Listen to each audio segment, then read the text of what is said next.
Bloomberg Audio Studios. Podcasts, radio, news. This is the Bloomberg Surveillance Podcast. I'm Jonathan Ferro, along with Lisa Abramowitz and Anne-Marie Hordern. Join us each day for insight from the best in markets, economics and geopolitics. From our global headquarters in New York City, we are live on Bloomberg Television weekday mornings from 6 to 9 a.m. Eastern. Subscribe to the podcast on Apple, Spotify or anywhere else you listen. And as always, on the Bloomberg Terminal and the Bloomberg Business app. The US and China agreeing to a 90-day cooling-off period. The US reducing its levies on Chinese imports from 145% to 30%, while China cuts duties on US goods from 125% to 10%. Joining us now to discuss, the Treasury Secretary Scott Bessent, a driving force behind trade talks in Geneva over the weekend. Mr. Secretary, welcome back to Bloomberg Surveillance, sir. It's good to see you. Good afternoon from Geneva, Jonathan. Great to catch up as always, sir. Let's get into these talks over the weekend. One standout line for me and for many others was the line that the differences between the two sides weren't as large as we thought they would be. What were those differences, sir, and why were they smaller than you expected? Well, I think, Jonathan, what's important to know is for the tariff program, we had a plan, we had a process, but we did not have a mechanism for engaging with the Chinese. So China was the only country who escalated their tariffs in response to our reciprocal tariff level. So that resulted in an unfortunate escalation. So we now have a mechanism to deal with that. Neither side wants a generalized decoupling. The U.S. is going to do a strategic decoupling in terms of the items that we discovered during COVID were of national security interest, whether it's semiconductors, medicines, steel. So we still have generalized tariffs on some of those, but both sides agreed we do not want a generalized decoupling. These things take time, as you know, sir. We've got 90 days now to work with. Last time around, it took 18 months to reach an agreement on purchase agreements. I think you yourself have said in the past that it can take 2 to 3 years to have a full, comprehensive trade agreement with the country between the US and China. What do you think is achievable, sir, over the next 90 days? Well, Jonathan, we're going to see, but what has to happen is it has to be fair for the American people. But in January 2020, President Trump produced a template. We had an excellent trade agreement with China, and the Biden administration chose not to enforce it. The Chinese delegation basically told us that once President Biden came into office, they just ignored their obligations. So, we already have a large framework. The other thing to remember here, Jonathan, is that this is a pause down to 10%. The April 2nd level for China is 34%. So we will be working to see where their final reciprocal number ends up. And the negotiations are a combination of tariffs, non-tariff trade barriers, currency manipulation, and subsidies of labor and capital. Just to build on that, as I listen to you, do you consider the new levels as a ceiling or a floor? Well, it's obviously a floor that they are now with everyone else who did not retaliate. So the levels have come down to the pause level. And what I would say is 34, which is their assigned April 2nd level, would be a ceiling, which is what I went out and told people on April 2nd, which is why I was surprised market participants panicked, because we had capped the upside for every country, and if they didn't retaliate. So this unfortunate turn of events happened because of retaliation, but now we have a process in place to avoid escalation like that again. Secretary Bessent, just to build on that, are you saying that tariff rates will only go up from here if this really is a floor of 10% on the Chinese side and 30% on the U.S. side? I'm not saying that they're going to go up, but it would be implausible that they would go below 10. One thing that you've been talking about is a generalized decoupling as something that's not necessarily in the interest of either side. Neither side wants that. What about a strategic decoupling? What is the appropriate rate of tariffs that could potentially cause some sort of strategic decoupling in the sectors that you are talking about? Well, look, bringing back our strategic our important strategic industries can be a result of tariffs, but it's also a result of national will. So this administration is running full speed to make sure that what we saw during COVID never happens again.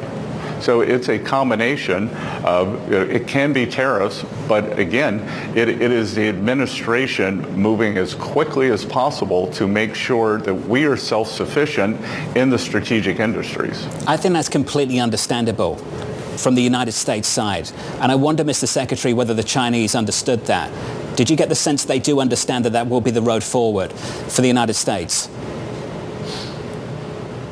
Well, I think they understand that, and I think they understand that we are focused on fair trade, that this gigantic deficit that we have with them, that it didn't happen last year, it didn't happen the year before, it's happened over decades, and that this has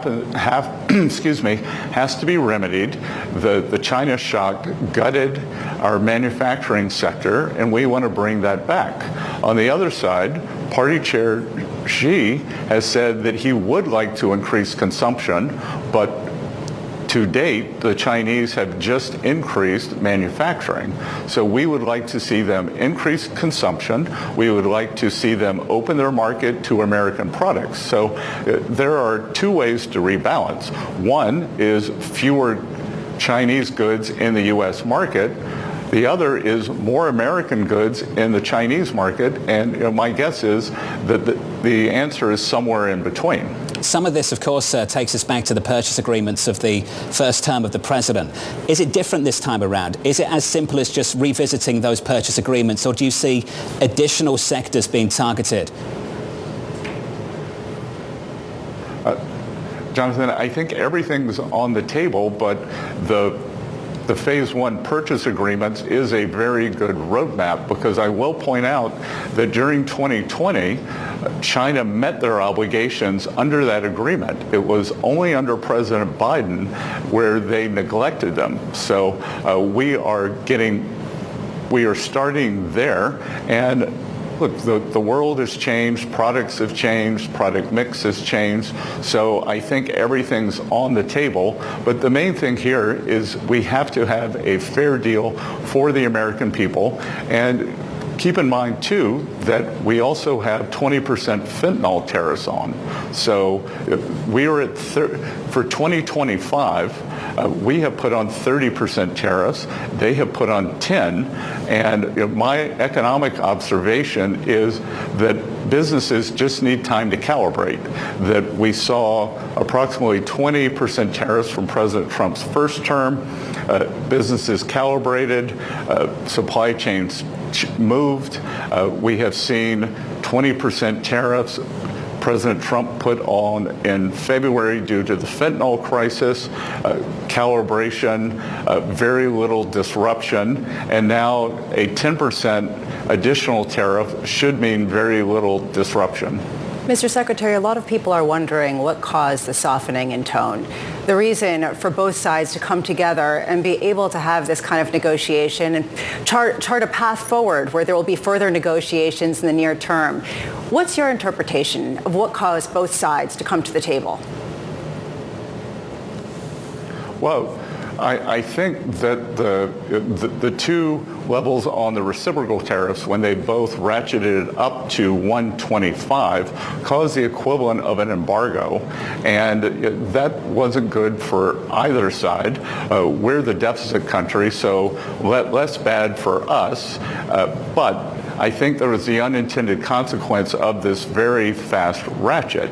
And so now both sides are at 10. We will be moving forward with a 90-day pause. And the important thing to remember is we can always go back to the April 2nd level. But my sense is we had very good discussions. My counterpart was very firm but very engaged, and I think we have set the stage for meaningful discussions. Mr. Secretary, is there already a scheduled date for Xi Jinping and President Trump to meet in person at any point in the near term? Do you think that that is something in the cards as part of these negotiations? I think that there would be a phone call before a meeting, and there's nothing on the calendar, but I could imagine that could happen in the coming weeks or months. Going into the meeting, as you know, the president put out a social media post. He referred to you as Scotty B. I won't go there. We'll keep using Mr. Secretary. And he said you could go as low as 80. Can you share with us how we went from, say, 80 down to 30? Where did that number come from, sir? I think that in the president's mind, 80 was a number that did not cause an embargo, so we could still be at 80 and have trade flowing, but we were able to both move down by 115%. And Jonathan, I think the other important thing here is I think this is the first time that the Chinese have addressed one of the president's real priorities, which is ending this fentanyl crisis in the United States. So they brought their trade team and they brought a vice minister for state security who met with our national security team. It was a separate meeting, and they had a very robust and detailed discussion on ways to stop the transport of precursor drugs from China to North America that ends up in the hands of the cartels that is then killing several 100,000 Americans a year. So I'm very optimistic that President Trump, we have solved part of the fentanyl crisis by securing the border, and I think this is the next step on that. So if over the coming months we were to see excellent engagement from the Chinese and solutions towards solving the fentanyl crisis, I think we could see some amount of the fentanyl tariffs perhaps come off, but that is going to take actions from them. What kind of action specifically, sir? Well, we can see where these precursor drugs are coming from. At Treasury, our Financial Criminal Enforcement Network has very good visibility into international finance. We can see these Chinese companies that are selling the equipment for making the pills, that transferring the precursor drugs to the cartels. U.S. Treasury has declared the Mexican cartels foreign terrorist organizations. So working with Chinese leadership to stop this would be a very tangible symbol. In China, the narcotics distribution is punishable by death. And we're not pushing for that necessarily, but we are pushing for very, very strict enforcement, similar to what they do at home. Mr. Secretary, I imagine you're incredibly tired, and a lot of people were very excited to see you taking the lead in these discussions, certainly in the market. Are you going to be taking the lead going forward with other difficult negotiations around the world with different trading partners? I've been involved in most of the Asia negotiations. We had a very good negotiation with, we've had 2 rounds of negotiations with Japan. I've been involved with Korea. I've met with Vietnam and excuse me, also Indonesia. So my focus has been on the Asia region thus far. And then the trade team had a great victory with the UK, putting together the contours of the first trade deal. The other thing I want to say too is my partner here in Geneva, Ambassador Greer, was an incredible asset. He has years of experience, a broad and deep knowledge of trade negotiation, of the numbers and the nuance, and we would not be here today without Ambassador Greer. Mr. Secretary, just before you go, you've promised us a lot of time. We've used up most of it already. Just a final question. What does victory look like for you? In 6 months' time when we get to year end, and I know it's frustrated you that we've only been talking about trade, that we haven't focused on the full policy platform. Where do you want to be by year end? Well, look, Jonathan, this administration is doing peace deal, trade deal, tax deal.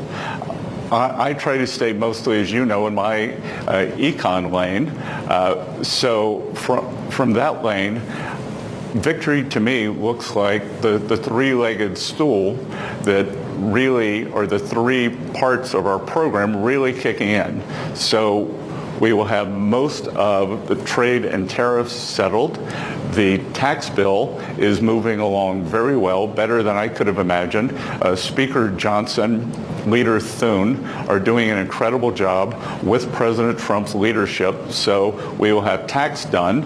And then the final piece that is longer lag, but perhaps the most important, is deregulation. And deregulation, we are deregulating across all industries every day. President Trump is committed to, for every new regulation, 10 comes off the books. And deregulations should start kicking in the third and the fourth quarters. So tax, trade, and deregulation all coming together at the end of the year, I think it's going to be very powerful for President Trump's economic agenda. Mr. Treasury Secretary Scott Bessent, we appreciate your time, sir. From Geneva, very generous with your time. Thanks for being with us right here.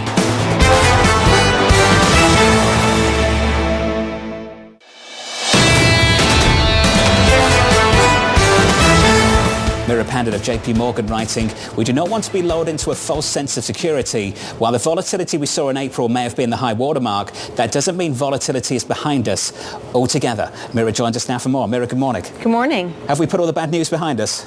Not necessarily. What we have to be mindful of is volatility and the nature of it. It comes and goes. And while we have another recalibration moment, we had April 2nd announcement of tariffs. We had April 9th pause on tariffs. Now we have a big reduction for a period of time in the Chinese tariff rate. But there are still risks ahead. We have to continue to follow the ebb and flow of trade optimism, trade disappointment. And there's also a distinction here between when the market stops caring, but the economy is still going to care. Think about Brexit. We're 10 years on almost from Brexit, and it's undoubtedly still an impact on the economy there, even though it's not showing up in markets on a day-to-day basis. So this is the squaring of the circle that we're going to have to go through over the next couple of years, because having a 2% average import goods tariff rate last year to something probably still in the double digits when all of the dust settles is going to have that longer-term pass-through to the economy, and that means where the economy and markets meet is around profitability. Before we get into the next couple of years, can we deal with the next couple of months?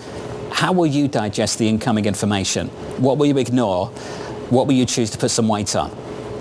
What I want to choose to put weight on the most is how our price is impacted. Because as I mentioned, the link between markets and the economy in the long run is going to be the profit picture here. And profits are really going to determine how well stocks can do. Because ultimately, we're already in an environment where valuations are still, compared to their long-term averages, 20% higher than they perhaps should be on an average basis. And so when we think about what underpins that, we have to see that profitability. Now, we have to recalibrate a little bit around economic growth expectations. We were at a 50-50 recession probability coming into this. Perhaps now that is skewed towards slower growth as opposed to definitive mild recession. So in that case, still slowing growth means slowing profit growth. How do we continue to see profits playing out this year?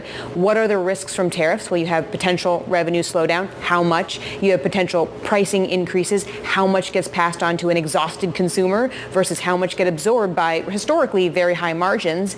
And then you think about even the structures within the S&P 500. Could areas like the Mag 7 be a saving grace this year as some of those areas are more resilient? And we see yet another delay in terms of broadening out of profits. There are so many angles to this tariff and non-tariff as we reconsider what this pause means. I can feel a bit of frustration, if not for you, from me. I was reading your notes and you were talking about a 50-50 recession call, and I was going to ask you about that. You already brought it up and said probably it's skewed more against recession than for recession, but how do you switch your views so quickly, right? I mean, we're going to see just a complete downgrade of the potential for recession risk across Wall Street if these new rates of tariffs stick. You have to think about scenarios, and certainly in this environment, extreme scenarios. What if tariffs come off altogether? What if we go right back to where we were April 2nd? Where do we land in between? And clearly we're probably going to be somewhere in between, and that in between is so hard to figure out when we think, okay, look at what's going on with yields, for example. You're seeing yields start to perk back up.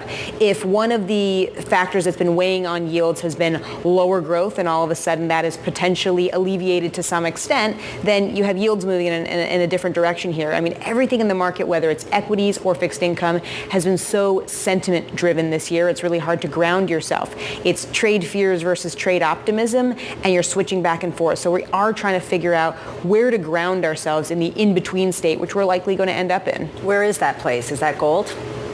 Well, not necessarily. I mean, when I think about portfolio positioning, in a way, that's what's changed the least because of some of the starting points that we're dealing with. I mean, there's still definitely two-sided risks to bond here when we think about maybe you don't see so much of a growth slowdown, so there's a lot in terms of term premium that could potentially be pushed up when we think about uncertainty.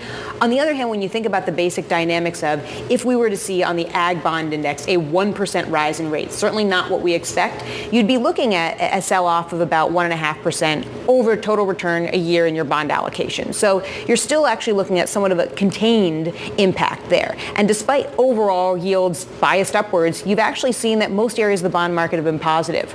On the other hand, a 1% fall in rates, not something we expect either, would give you at about an 11% return given that income cushion. So being broadly diversified within fixed income has worked. I think it will continue to work. And on the equity side, you're still dealing with high starting valuations and growth. We want to make sure we're geared towards some of the areas that have been a bit more favorable, whether it's value, outperforming growth about 6% this year, or international, outperforming 14% in dollar terms this year. None of that really changes despite the 30%, 80%, 50% tariff rates. You're getting to something really important, something that John and I were discussing earlier this morning about how much structurally there has been a loss of dollar exceptionalism and a loss of haven status. And the shift to Europe has been something more sustainable and not just a knee-jerk reaction that was a positioning squeeze. You're saying on one hand, maybe a little, but not necessarily wholesale when it comes to the loss of treasuries as a haven status. How do you sort of understand what has changed since April 2nd? I think what has changed is certainly that uncertainty level where when there is uncertainty, people want to go to treasuries. And more recently, when there is uncertainty, people don't because a lot of that uncertainty is emanating from the U.S. I think it's also just the compounding effect over time of having unsustainable debt and deficits, and that really starting to feed into the bond market given higher rates and the cost of servicing debt overall. These things putting that upward pressure on yields. And I think that people are putting a microscope to some of those elements because it doesn't feel like we're in an environment where some of that direction of travel is going to be for a more grounded place. This comes to scarring. How much scarring will we see post-April 2nd, even if we do secure some major deals in the coming weeks? There are some things you can't unsay. I think that's going to be the theme for the rest of the year, where even if you do come up with a number of trade deals or more likely frameworks for longer term deals, there's always that possibility that things can potentially come back around. And so there is that scarring there where if you're a business, you're seeing a lot of buybacks. Hey, what's the best use of my money right now? Let me just double down on my company while prices have gone down, as opposed to put forth money for future investment. So maybe it's less about people changing their plans, but just putting their plans on hold. And in some ways, over time, that can be equally damaging. Meera Pandit of JPMorgan Asset Management.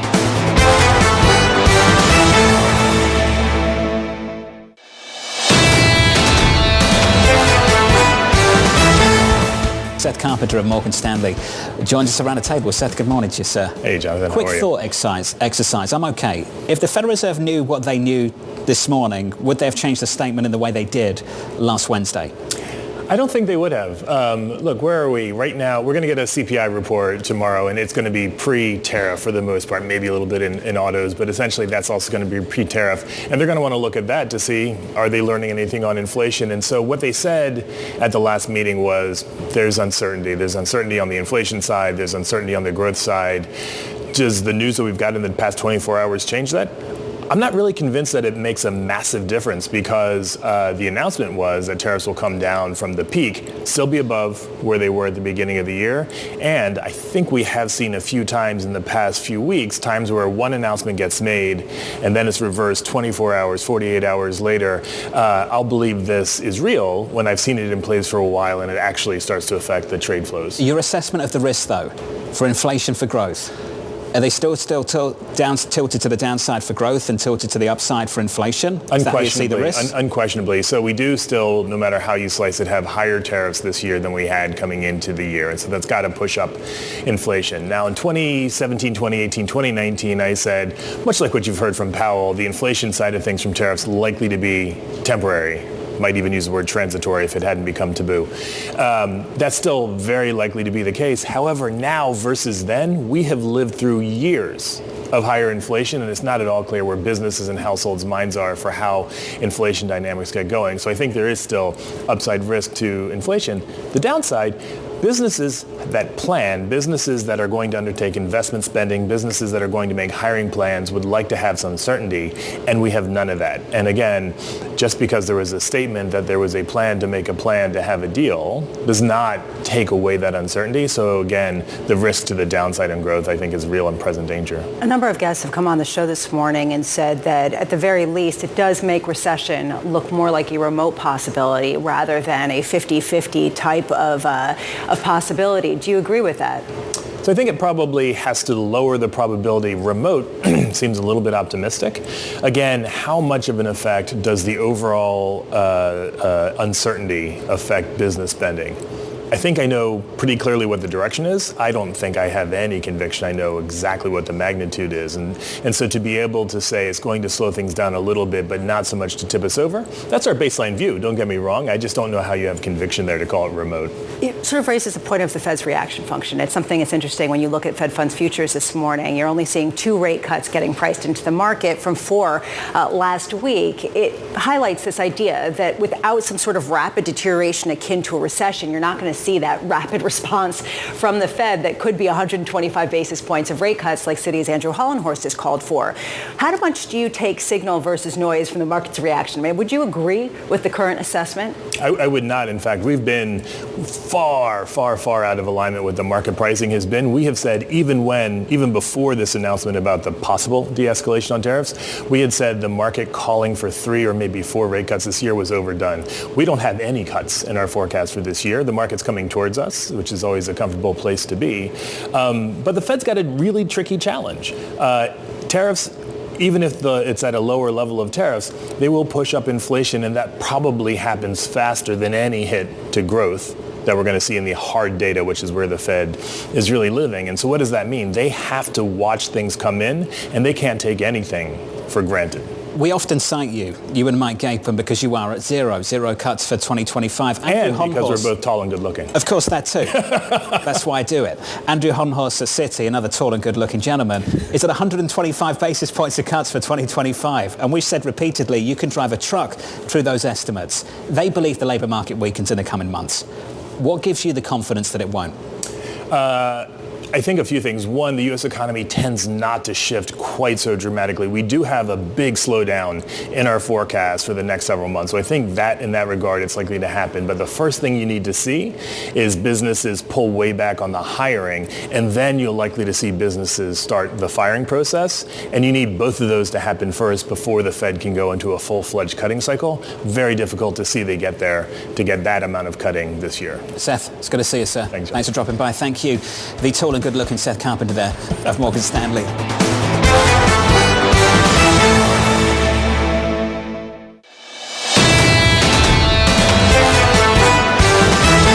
Russ Koesterich Koesterich of BlackRock writing the following: the stabilization in equities and other risky assets makes sense based on A, some progress in trade negotiations, and B, generally supportive economic data and earnings. Russ Koesterich of BlackRock joins us now for more. Russ, we've got this odd tug of war, this short-term reaction to the progress we're making in trade talks, real progress between the US and China, and then long-term, just realizing the tariffs are higher now than they were at the start of the year, and that could be disruptive for growth in the future. How do you weight one versus the other?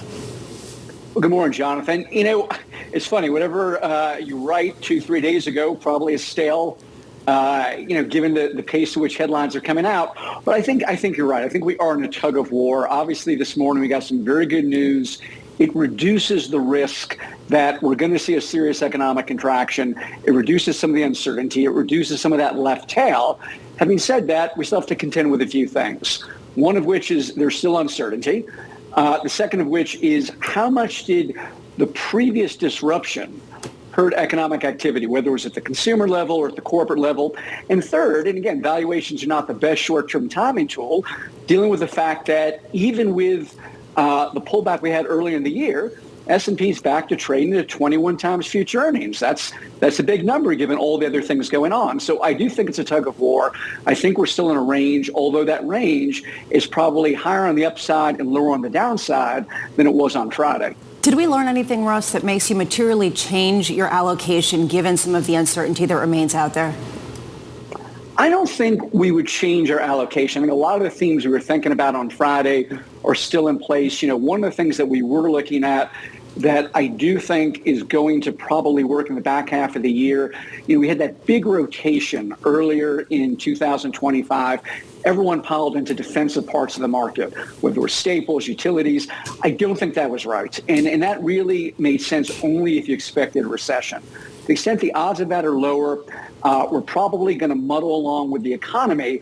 I do think some of the large mega-cap tech names that struggled earlier in the year can actually do well in an environment in which growth is okay, rates are contained, and many of these big themes that we were all talking about back in 2024, they're still very much in place. So that's one area of the market I do think is a place to be in the back half of the year. It looks like a lot of people agree with you, Russ, because it looks like we're entering something of a bull market in big tech, possibly up 20% from the trough on April 8th. So you can see this kind of knee-jerk reaction. When you take a look at what's changed, what's not back to that pre-April 2nd relationship of markets, it's the dollar. The dollar is still not completely back to where it was. And it raises a question, has anything materially changed since Liberation Day, given the fact that we are seeing a walking back of a lot of those tariffs? How much is the dollar fundamentally and structurally in a different place today than April 2nd, even with some of the ratcheting back of tensions?